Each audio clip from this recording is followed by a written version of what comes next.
Trend alert, high lows with a single bolt of fabric as a train.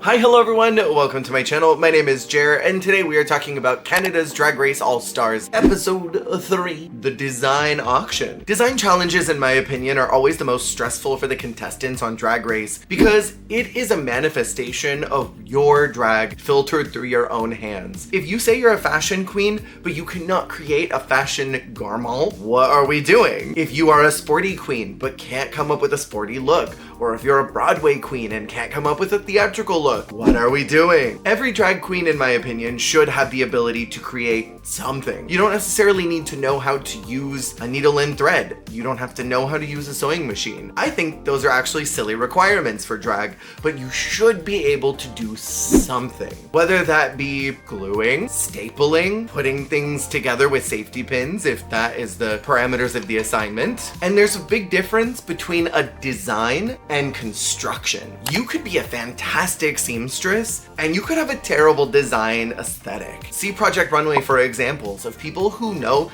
technically how to sew very well, but their designs are butt ugly. Meanwhile, there are some people who have great design ideas but cannot create that. And so this challenge is difficult for the contestants because it's really where you put your money where your mouth is. For today, they're back.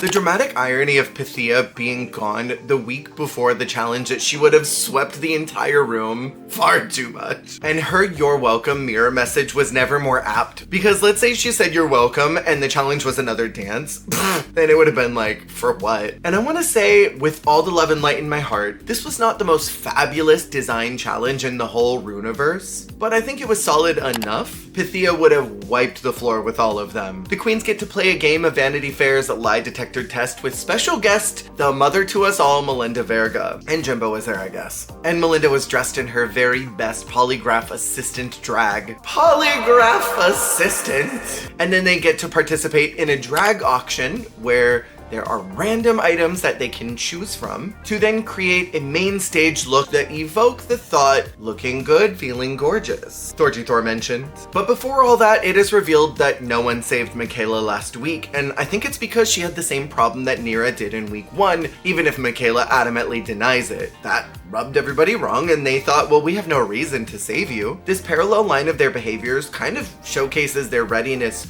to be here on All-Stars, because Nero rebooted pretty quick. As soon as the lip sync was over and they were back in the workroom, she recognized, oh, I made a mistake, I shouldn't have done that. It took Michaela an entire day to get to that place of, I was really tired, I was exhausted, I should not have said what I said, and I'm so sorry. And I think emotional regulation is something that you've got to have kind of on lock when you're on Drag Race, because you are alone, you are separated from everyone that normally grounds you. And an early showcase of this kind of makes me worried that Michaela is not going to be able to sustain herself all the way to the end. What do I know? I just evaluate this show for a living. And Drag Race seems like the worst place to be exhausted in, so I feel for Michaela. I would crack under this pressure too. I would lose my shit.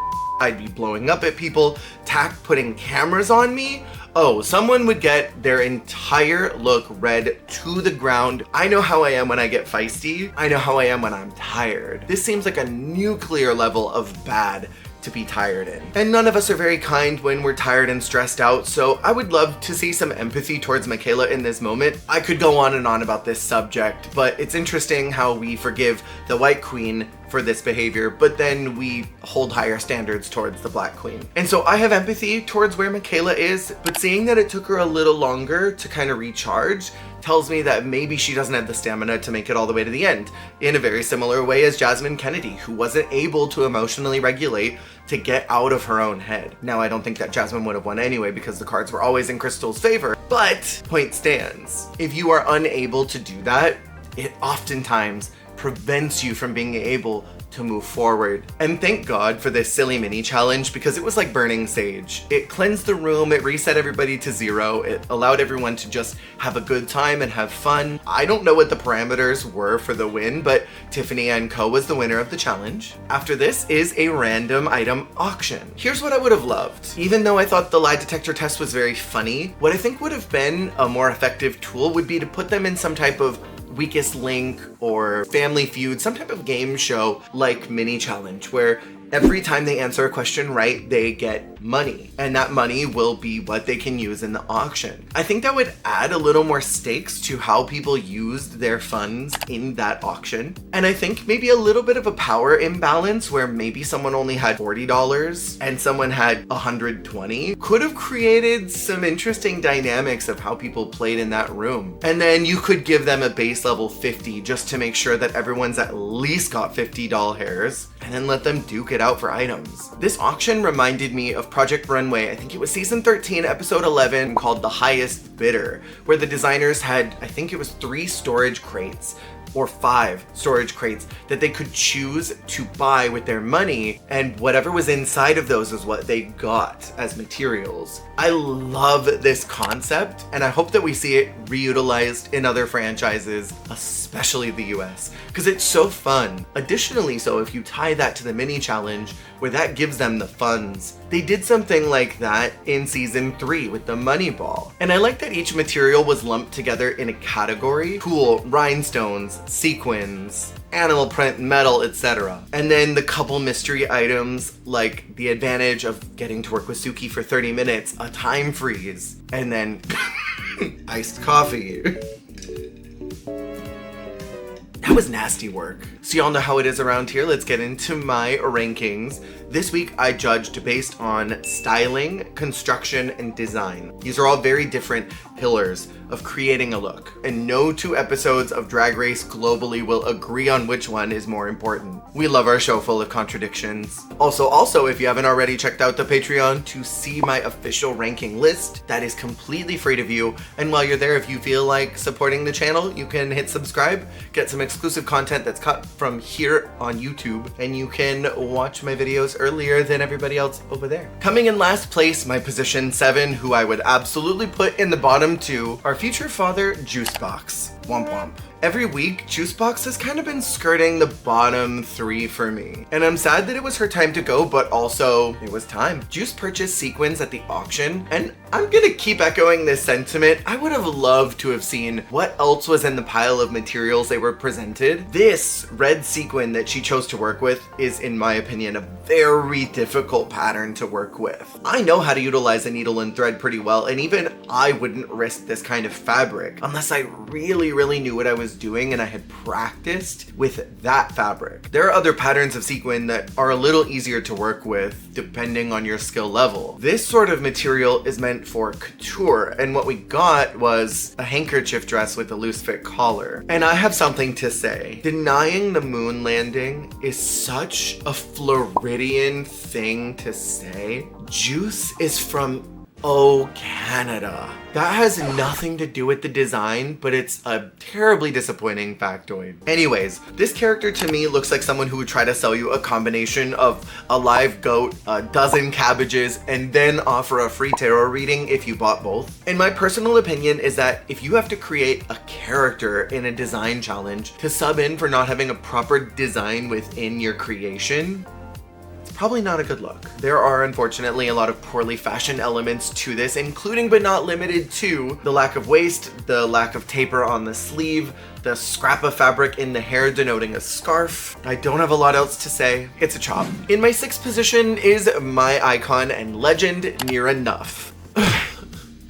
Nira bought the mystery item, which was a 30-minute session with Suki doll, as well as some beads. Love beads. I have got to know what fabrics they had to access, because this matte melted butter color material was the least exciting fabric that I have seen since I ended up in the remnant section of my local fabric store. I want to know what else she had access to, because the material is really the problem, and I don't know if I blame Nira necessarily for that, depending on what they had access to. All things considered, with Nira's limited sewing skills, a bottom placement in a design challenge, a mild crash out mid-challenge, and this fabric, I don't think Nira did as bad as she could have. This material's just not exciting, man. So here are my problems with the garment. I don't like the neckline very much. I wish that it had a shape to it rather than this straight line, because it makes your boobs look rectangular, and nobody wants box boobies. The front of the outfit is inappropriately short in the most chaotic way possible, but styling wise, that deep orange hair I think is very chic with the yellow. This fabric and material I think would have looked interesting in that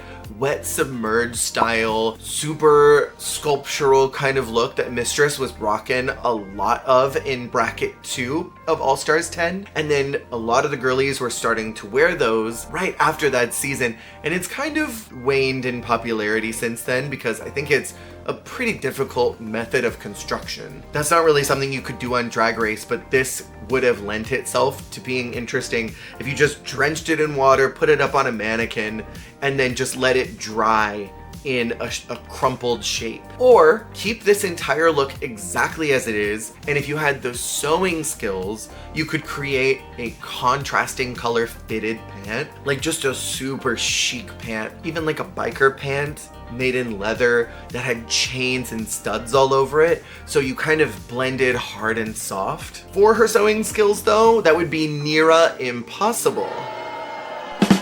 This could have worked with maybe a bit more time, a bit more sewing finesse. And so I give Nira props for trying because there is a design element here. That's the thing. The design is solid. It's the construction that's not good. And the styling ultimately is not that bad. It's still a soft chop. Love her forever. In my 5th position is Michaela Couture, who bought the time freeze as well as some tulle with her beaver bucks. I was gaggaronied that she did not use her time freeze during Nira's time with Suki Doll. Maybe the production team didn't let her do so, or maybe it didn't occur to her, but I would have gagged if she said, "Oh, you're over there with Suki now?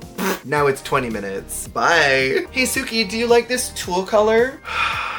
So, let's talk about this bruised purple maxi pad dress, yeah? Michaela had a hiccup in construction. She did not make the ass big enough, and therefore, it was far too small and ripped as soon as she put it on. In a situation like this where your fabric is cut, it is assembled, it is way too small, you have a few options on how to recover, and I would love for you to type in the comments what you think the proper response is. A, panic and cry. B, cut out a new panel in the correct size, seam rip your current garment, and try to reconstruct it. C, call a taxi and go home. D, rebuild your entire garment from scratch with new materials. Or E, create a 5-foot tall maxi pad dress. I don't know how much time was left after the point of the incident, so I'm not sure how feasible it was to try and recover. I appreciate her trying to make a garment work for her, but that slit comes up so high it looks like a mistake. I am not a fan at all of a clear shoe for an evening gown look. The colors are luxe. I will give her credit. The material choice was strong, but the back had a lot of problems, notably that harsh diagonal line and the panel that is fighting for its life underneath the corseting. Most of the problems of this garment are in those little details as soon as you get up on it. From certain angles, from far away, it's promising. There is certainly the concept of a design here. Had she had Suki's help, I think Michaela could have won this week because her material selection was so strong. And most of the ideas are solid here. It is a soft sleigh, even if there's some poor construction choices. In my 4th position is Sami Laundry, who got medal. Sami has always been in her own universe, but this week she has never been more Planet Tammy, and I live. It is always so interesting to me when some queens have enough time to cut out 50 pieces of a bodysuit into a mermaid skirt. Some queens have enough time to create jackets and hats and skirts and purses. Some people will make an entire garment and then scrap it and make a new one. And then we have Sami's look, which is not bad, by the way. I love this. It's just very simple. Considering that so many of the other queens were ambitious in what they did and created a lot, the girlies love these high lows this week, huh? Category is puss out, booty butt covered. Sami's OG concept was Lady Gaga, and I can see that translated through the look a bit, especially in the glasses. It's very the Fame. The drape on the back is cool, but there was just not enough of it to make an impact. That's the thing. This dress has a story, it has a purpose, but it lacks impact. Why is it there? Why does it look like this? How is this Sami? I like the fit of the body, but I'm not a fan of the miniature titties. That's not even an 8 cup. That's like training bra in lowercase. I wish there was maybe 4 more yards of tulle under the skirt to buff that out. Just pack that on. I think she did great work overall in getting a look out on the runway. It's very simple. It's effective though. I think it works with the vision that she wanted. Soft slay. In my 3rd position is Tiffany and Co, who got rhinestones. I'm in the camp this week that Tiffany did not do that bad. Not enough to be bottom 3. Like overall, this runway was a bit of a miss in my opinion. Everybody had their own problems except for the winner, who was beyond reproach. And I think in a situation like this, some uneven lines and the lack of a gag or a gasp, I think can be forgiven. Listen here, fellow homosexuals, non-binary folks and allies. The Michelle-ification of the international seasons needs to come to a dramatic halt. And I am so serious. A bodysuit is only a problem if it's boring. Like if you take a bolt of fabric, make it an asymmetrical long sleeve, and then it's got the cutouts for the legs. And that's it. You maybe put a trim on it or glue it on a seashell somewhere. That is a problem. This is anything but boring. The style lines are a bit wonky, yes, absolutely. But as I mentioned, literally everybody else had mistakes and problems individually with their outfits. The only exception being Aurora. And if all you can do in your allotted time is create a bodysuit and you had to scrap some other parts of your design elements, make it fab. And this is looking in the direction of fab. I think Tiffany put too much work into creating interest with the gems on the front when she should have put the bulk of her focus and time management into creating the bottom half of that garment, because she was cutting for a long time. And it takes hours to pattern depending on what you're referencing, or if you're just going off of your own mind and your own measurements. There's a little bit of math that goes into that. There's a lot of trial and error, pinning and seeing if it works, and then putting it together. In my personal opinion, you always get your base garment sewn first before you do accoutrements. Never stone your before your garment is done. And I get that she received rhinestones as a material. She probably thought, I have to put rhinestones on this. And yes, that is true, but just make the garment perfect and then add a couple of rhinestones afterwards. At the very least, it'll get you safe, or at least it should. And let's call a spade here. Aurora got feathers, but she mostly used leather. If they got on Tiffany for buying rhinestones and only making a dress, I think we wouldn't have a lot of legs to stand on here. I like the flare of that transparent fabric. It adds an interesting detail overall, but it's tacked on in an unpleasing way in the back, and it's a little sparse here on the shoulders, even if I love an off the shoulder sleeve. So yes, this outfit does not lack problems, but is it the most egregious of everybody on this runway? No, absolutely not. You won't convince me. This is the definition of fine. It is a soft slay. She had great material choices. This color is lovely on her. She made some good styling choices, and that counts for something. In my second position is Jada Shada Hudson, who got animal print and denim. Now, clock this. Jada gave us a complete reskin of her episode 1 design look from season 3. These spot the difference challenges are getting harder and harder. They're the same picture. Compliments where they're due. This is well constructed, this is a solid design, and it is styled well. But she beat for beat recreated that garment in its silhouette, in its length, the hat, the purse. We have seen this. And I love a reference to your original season. Love it. Love pink. But like one time, Jada did an upscaled version of her promo look for her entrance look, and then did something similar to her finale look for her runway in week 1. So we've already gotten the references, yeah? We are in week 3, so to recycle something you have done exactly as is on a prior season can't really fly with me. And what's up with the fuzz on the nipples? Like, what is that? However, it's not badly made. And that's the point of the challenge, is to show what you can make in a time restraint. It's familiar, we've seen it already, but it's a micro slay. That's undeniable. If others in the room had done better, I think I would have ranked Jada lower for doing this. Maybe she thought no one would remember. I mean, Bianca got away with it. And then in my number 1 position, clock this with your perfect Van Gogh impersonation, is Aurora Matrix, who bought iced coffee, which she doesn't even drink. And feathers. So again, I want to know what their material access was, because where did the leather come from? Feathers are a risky category to go with because that can go into a crazy place out of nowhere. And I think she utilized them in a subtle way, but if the category was meant to be judged on how they incorporated the materials they got, the leather was not a part of her box. So these fabric options must have been all over the place, judging off their individual selections, which had very little to do with what they actually got. I must know. Someone from production, send me a behind the scenes photo. I need to see all of the fabric they had options with. Aurora ate this runway up. Head to toe, flawless. Flawless fit, check. Exciting shoulder construction, double check. Immaculate skirt pleat, check. Good feather incorporation that doesn't look over stylized, check. Clean silhouette, check. I have no notes. Aurora did everything right. She created an effective and exciting look, and I think stuck the truest to her own fashion POV. I mentioned earlier in this review that if you are unable to manifest what you package to the judges through your own hands, what are we doing? This is very much Aurora's drag. And also, I'm positive I've seen that hair on Van Gogh. This is a max slay. But can I say, I'm kind of tired of the Miranda Priestley thing. I would like to see that go away. After critiques, Juice, Near Enough, and Tiffany and Co are called as the bottom three. I agree with Juice and Nira, but not with Tiffany. I don't think she was as bad as they said she was. And in Untucked, Nira said the thing I have ever heard. She said she wanted some favors repaid, and she also wanted to be saved so that the other two could have a fair fight.